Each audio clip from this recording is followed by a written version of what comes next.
All right, well, I got all the floor joists and rim joists all on site here. So it's time to build this floor. So my floor joists are 16 feet long, but I want my framing to be exactly 16 foot wide by 40 foot long, exactly. So every floor joist that I put on here, I need to cut 3 inches off of it, which will make it 15 feet, 9 inches. And then with my rim joists on each end, that will bring it to my 16 feet.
So I've got the rim joist done on this side here. I find that it's easier to do it this way when I'm working by myself. I do the whole rim joist first, and I'll do the same thing on that side. And I slid the floor over so that way I have a nice flat surface to run my rim joist now. Since I'm by myself, I don't have another person to hold up the other end of the board. So I like to do my rim joist first like this, and then I'll slide it in place, and then I'll fill in the rest of the floor joists. It's also pretty rare to find a perfectly straight board, especially 16 footers like this. So you want to crown them. So when you take a board and just eyeball it and look down it, you'll see that some of them will have a curve or a crown. So each floor joist, before I nail it off, I'll eyeball it, figure out which way the crown is, and I'll face all my crowns up like this. Because then the idea is the weight of the floor will help straighten that out.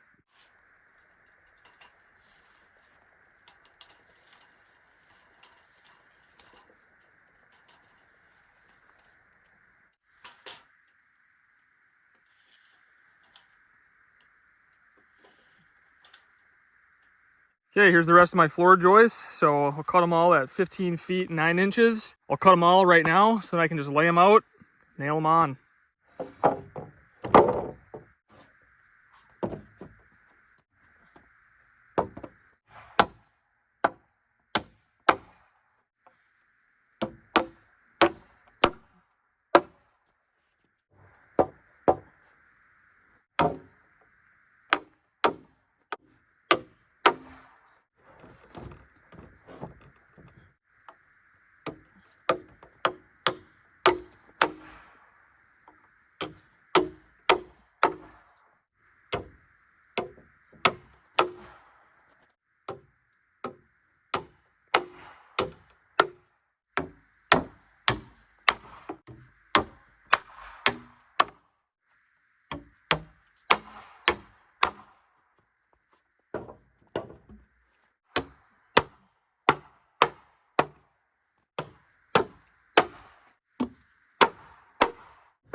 right, I got the rest of my floor joists all laid out there, so I'm gonna finish tacking those on. This part goes pretty quick because you're just laying them out, nailing them on.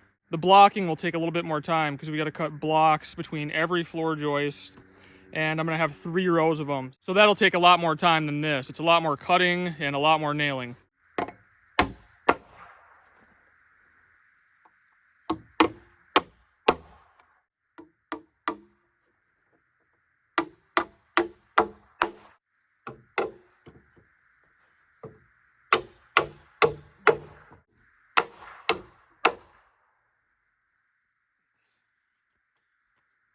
All right, there we go. It's hot out today. So all floor joists are in place right now. There's 31 of them total. So I'll have to cut blocks to go between each of these floor joists. I'll run them down the middle and on the ends. That prevents the joist from twisting, and it will also maintain my spacing. So all my blocks will be the same length, which will keep these 16 on center all the way across. Before I start going with my blocks, I'm gonna double check that I'm square, because right now this platform or all the floor joists I just built, they're just floating on top of the beams, but they're about to get nailed to the beams. And right now I can still adjust it if I need to. So right now it's pretty easy to adjust if I do need to adjust it if I'm not square, because when I do my blocking, all these, the blocks, everything is going to get nailed to these beams, and then it kind of is what it is after that. So right now is a good time to double check and make sure we're square.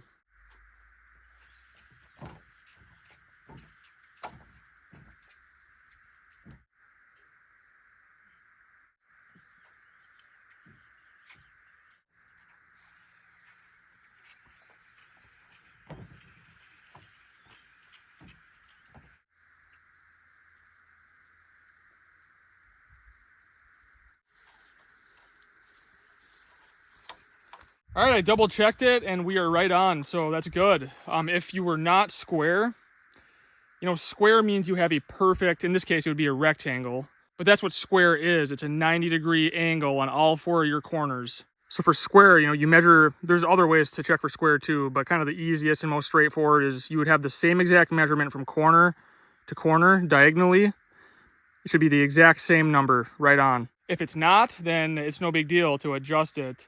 You just have to push one end forward or backwards to even out that number. So with this, if you were strong enough, you could kind of pull, one side, push this side that way, or vice versa. Or if you can't move it by hand, you can take like a maul and smack it really hard and just kind of get it to move a little bit, and then just keep checking it until your diagonal measurements are the same. Because like I said, once this thing's nailed down to all 3 of these beams, you really can't move it after that. So you're kind of stuck with it. So now that I know I have a perfect 16-foot by 40-foot rectangle, if I just flush up my plywood sheets, if I flush them up right on the corner, make sure I'm nice and flush on this board and this rim joist, I can just go and they'll all come out perfect. And by the time I get to the last one, that one should be flush as well. And there shouldn't be any cutting at all required. Well, good morning. It's the next day. I didn't get started yesterday until afternoon because I had to haul all the materials out here. I had to make 2 trips, so it took a little bit. So I checked for square yesterday, as you saw, and we're right on. So I'm gonna nail all 4 corners down. That way it doesn't move. I want it to stay where it's at because when I do the blocking, I'll be pounding on it and I don't want it moving any. So the blocking kind of serves 2 purposes. It will prevent these joists from twisting and turning over time with foot traffic, but it'll also maintain the spacing and keep these floor joists at my 16 inches on center all the way. So there will be 3 rows of blocking, and they should all be the same size to maintain that spacing. So all the blocks will be 14.5 inches, with the exception of the ones on the ends. Those ones will be a little bit shorter.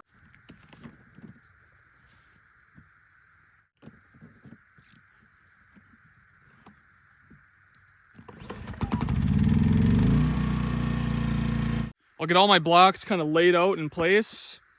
We'll throw on the tool belt, stuff our pockets full of a bunch of nails, and nail away. We're gonna put a pretty good dent in this bucket by the time this is all done. A lot of nails here.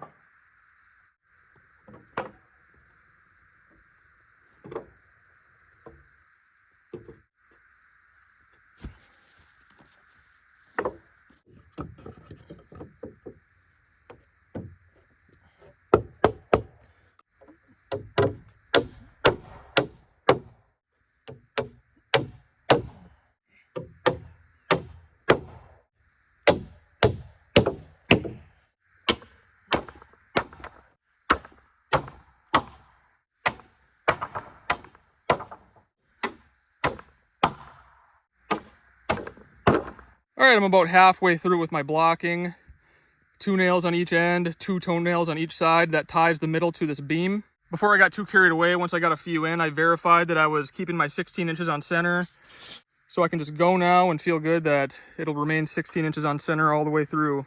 But every 6 blocks or so, you know, I double check and make sure I'm meeting my spacing. All the blocks are cut the exact same length, so there's no reason why it shouldn't be, but it's nice to double check just to make sure. The reason you do 16 on center, in some cases you can do 24 on center, but the reason you space it like that is because plywood and sheetrock, they're all 4 foot wide by 8 foot long in most cases. So, you know, when your 8 foot sheet ends, you know, you want it to land halfway on the joist like this, so then your next sheet butts up right on the center of your wall stud or your joist so you can nail it and tie everything together. There are cases where you can do 2 feet on center, but it's the same reason, you know, that way everything comes out in 4 foot and 8 foot increments. So when you do your sheetrock, sheeting, anything, you know, your sheets all land halfway on a stud or floor joist, so you can continue on with the next one and they both get nailed and tied together to a joist or a stud. And these blocks are all staggered like that just to make it easier to nail, so that way I can nail, you know, 2 nails on each end, and then the next one I just move it over, that way I can, you know, nail it easier.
All right, one more row of blocks to go. These blocks, you really don't need 3. This is a 16-foot span, so you'd probably be fine with just, you know, 2 rows of blocking, or some people call it bridging. I'm just doing 3 because they all land on a beam this way, and they're easy for me since I'm hand nailing. You know, I can just set the board right on the beam and nail it. But this thing would probably be just fine with 2 rows evenly spaced.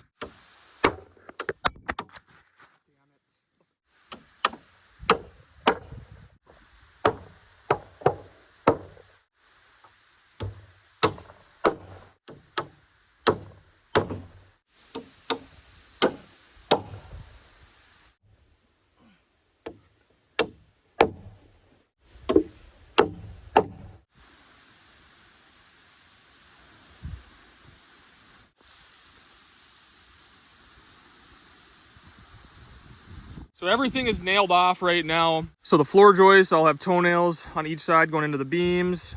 The blocks have 2 on each side going down into the beams. So a lot of nails holding this thing to these beams. So the floor is securely tied to the beams right now. The beams are just floating on the pads, but those are gonna get tied down. Last video, I said I'd probably do the insulation and the subfloor in the next video, but I haven't gotten my anchors yet, and they're gonna be so much easier to install without the subfloor on. You know, they get wrapped around the beams and then tied down to the earth, and, you know, they screw in, and then I'll pour a cement collar around the anchor. And being able to access them, you know, between the floor joists like this is gonna be so much easier than, you know, trying to crawl underneath here and do it. So it's better to just wait. I'm sure I could get them in, you know, if there's a will, there's a way, but it'll just be so much easier to wait until I get them, and then I'll do the insulation and the subfloor. But yeah, there's another step done in the build. So floor joists are all on, level, square, blocking's all done. It's nailed down to the beams. Feeling good about it. But like I said, if you were doing this, you really don't need 3 rows of blocking or bridging like this. You could just do 2, you know, I would just go between the beams and that would probably be fine. Also with this cabin build, like all of them, you know, I'm gonna hand nail everything and pretty much just use a skill saw. But, you know, there's other tools, obviously, that can speed this up and make it, you know, your cuts more accurate. I've cut thousands and thousands of boards at this point with a skill saw, so I'm pretty good at making a flush cut. But a chop saw is gonna give you a dead accurate cut every single time. And a nail gun would speed things up and be less labor. I enjoy hand nailing. I've done a lot of it. It's just simple, you know, I can just throw a bunch of nails in my pouch, swing away. I just find with being off grid like this, the more simple you keep things, the better. You know, and it's not like I'm a contractor where I'm trying to get the job done as efficient and quickly as possible so I can make the most amount of money possible. You know, I can enjoy the process. You know, I'm building my home and I'm having fun. And hand nailing goes pretty quick anyway, really, if you get good at it. I'll tell you what, adding that blocking really stiffened up these floor joists. It's not as sketchy when I walk across them like this now. This thing is solid. But I'm gonna guess, you know, insulation and subfloor, that's a day or so. Walls will go pretty quick with this. I'll have the walls sheeted. I'm guessing I'll probably have all that done next week. No problem. And then at that point, we're already ready for roofing. It's kind of the nice thing about a simple design like this. It's pretty quick to build. Not that that really matters, but it does go quick. There's not really a lot of thinking. It's just the more simple it is, the quicker it goes. There's less waste in materials. And it's really easy to maintain. You know, having the crawl space underneath, you know, I'll have access to everything on the cabin. If I ever need to do any maintenance or anything at all, you know, I'll have access to everything, which is huge. But there we go. That's another step done in the process. Floor joists are all in. We're done blocking. Everything's evenly spaced. We're square. We're level. We are ready to go for insulation and subfloor. And then we will have a completely square, level, flat platform to build off of. But that's it for me on this one. I hope you enjoyed the video. As always, I appreciate your support. Thanks for watching, and I'll see you soon.